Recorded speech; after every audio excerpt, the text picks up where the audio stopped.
c'est Piston Kirk. Que vous soyez déjà propriétaire ou futur hacker d'une Boxster 986, il y a quelques petites choses bien pratiques à savoir sur ce modèle. Point 0. Ouais, c'est un peu bizarre point 0, mais c'est le point que j'ai ajouté quand j'ai mis à jour cette vidéo. Désactiver le détecteur de mouvement de l'alarme. Quand on verrouille la voiture, le détecteur de mouvement de l'habitacle s'enclenche, sauf si la capote est ouverte.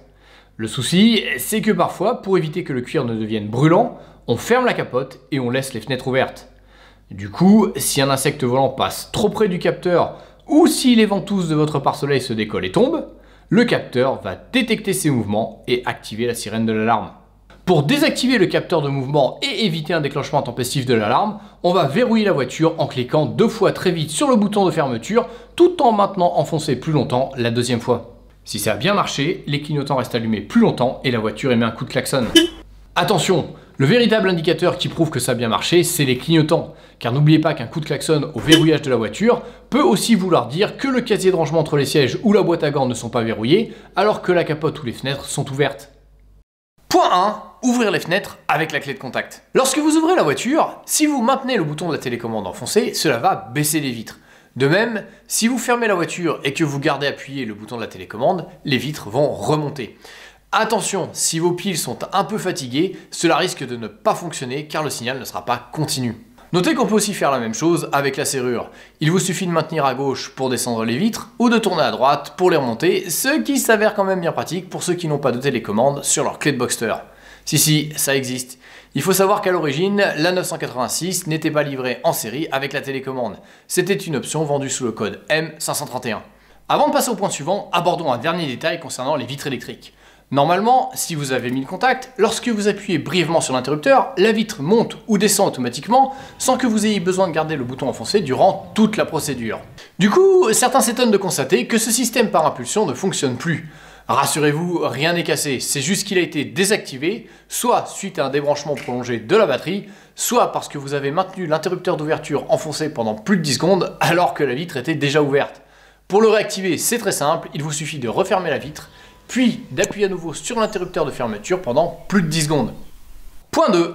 Pourquoi ma batterie se décharge tout le temps? Beaucoup de personnes n'utilisent la Boxster que comme voiture de week-end et sont étonnées de voir qu'elle refuse de s'ouvrir avec la télécommande alors que ça fait à peine une semaine qu'elle n'a pas tourné.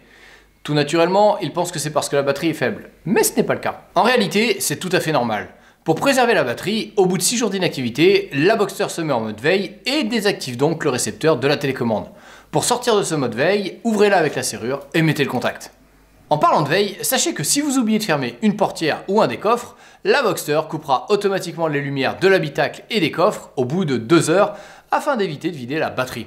Enfin non, pas toutes les Boxster, c'est vrai que la 2,5 litres ne le fait pas. En fait, cette fonction n'est apparue qu'en 2000 au moment du changement de système électrique avec l'arrivée des motorisations 2,7 litres et 3,2 litres. Mais attention, même si vous avez une 2,7 litres ou une 3,2 litres, il se peut que vous ayez quand même l'ancien système électrique, car au début des années 2000, Porsche a produit quelques modèles de transition qui avaient bien la nouvelle motorisation, mais qui malheureusement avaient encore l'ancien système électrique. Pour savoir si votre Boxster est équipé du nouveau système électrique, c'est très simple. Il vous suffit de regarder le système d'ouverture des coffres. Si vous avez des leviers à câble, c'est que vous avez encore l'ancien système électrique, car sur le nouveau, ils ont été remplacés par des interrupteurs.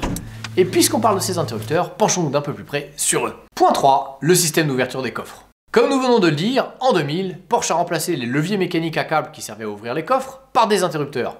Ça peut paraître étonnant parce qu'a priori ça ne représente aucun avantage. Mais en y réfléchissant bien, on pourrait se dire que l'avantage de ce nouveau système, c'est qu'il permet de désactiver les interrupteurs à la fermeture. Par conséquent, si vous fermez la voiture en laissant la capote ouverte, ou si quelqu'un casse un carreau pour entrer dans l'habitacle, il ne pourra pas ouvrir les coffres depuis l'intérieur. Avec l'ancien système à base de poignées mécaniques, le voleur pouvait donc théoriquement ouvrir les 2 coffres pour en dérober le contenu. Sauf que non. En vrai, en démontant le support des leviers, je me suis rendu compte qu'il existait un système de verrouillage mécanique. En effet, quand on pousse sur cette tige, cela bloque le mouvement des leviers, ce qui en soi n'a pas un grand intérêt, car de toute façon, lorsque les portières sont fermées, on ne peut pas tirer sur la poignée à cause de l'épaisseur de la garniture. Donc, à moins qu'un voleur n'arrive à ouvrir la portière en forçant la serrure, ce système de verrouillage ne sert pas à grand chose. D'ailleurs, c'est peut-être justement là l'intérêt des interrupteurs, car contrairement au levier mécanique, ils permettent d'ouvrir les coffres sans que l'on soit obligé de devoir d'abord ouvrir la portière. En plus, comme les interrupteurs se désactivent lorsqu'on roule, on ne risque pas d'ouvrir le coffre avant par accident et de se retrouver avec un capot sur le pare-brise. Alors, l'inconvénient de ce nouveau système, c'est que lorsque la batterie est à plat, on ne peut plus ouvrir le capot avant qui permet justement d'accéder à la batterie. C'est ballot, hein.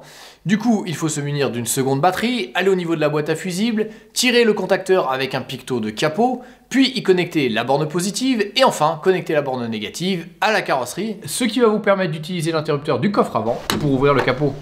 Comme c'est un peu fastidieux, il vaut mieux utiliser un chargeur de batterie qui se branche sur l'allume-cigare. Mais d'une façon générale, si vous savez que vous n'allez pas utiliser votre boxer pendant une longue période, il vaut mieux laisser le capot avant entrouvert pour pouvoir accéder à la batterie au cas où elle se décharge. Point 4, l'allume-cigare. Contrairement à la plupart des voitures actuelles qui coupent l'allume-cigare en même temps que le contact, l'allume-cigare de la Boxster 986 reste alimenté même quand on retire la clé. L'avantage, c'est que cela permet de charger la batterie sans être obligé de passer sous le capot. L'inconvénient, c'est que pour les personnes distraites qui laissent des appareils branchés dessus, comme par exemple un GPS, au bout d'une semaine sans se servir de la voiture, cela peut sérieusement affaiblir la batterie. Alors pour ceux qui veulent que l'allume-cigare se coupe en même temps que le contact, je vous invite à suivre ce tutoriel, dont le lien se trouve dans le descriptif. Point 5, sortir l'aileron arrière. Normalement, l'aileron arrière sort automatiquement à partir de 120 km/h et se rétracte dès qu'on passe sous la barre des 80 km/h. Mais vous pouvez aussi le sortir manuellement lorsque vous êtes à l'arrêt en utilisant l'interrupteur situé sur la boîte à fusibles à côté de la pédale d'embrayage. Alors, certains vont peut-être me rétorquer, mais non, moi j'ai pas cet interrupteur, j'ai juste un trou à la place. Rassurez-vous, vous avez forcément cet interrupteur. Comme il sert à la maintenance, il est présent sur toutes les Boxster 986. Si vous avez un trou, c'est tout simplement que l'interrupteur est tombé derrière le boîtier de fusible, ce qui est un problème récurrent sur les Boxster 986.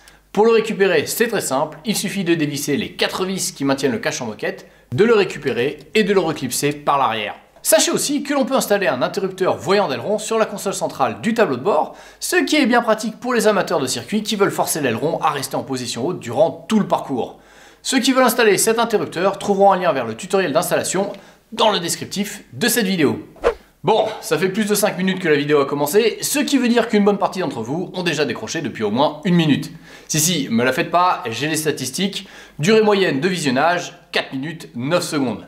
On va donc voir les 5 points suivants dans la prochaine vidéo que vous pouvez cliquer maintenant ou voir plus tard en utilisant le lien qui se trouve dans le descriptif de cette vidéo. Comme ça, ça vous permettra de faire une petite pause. Allez, à la prochaine!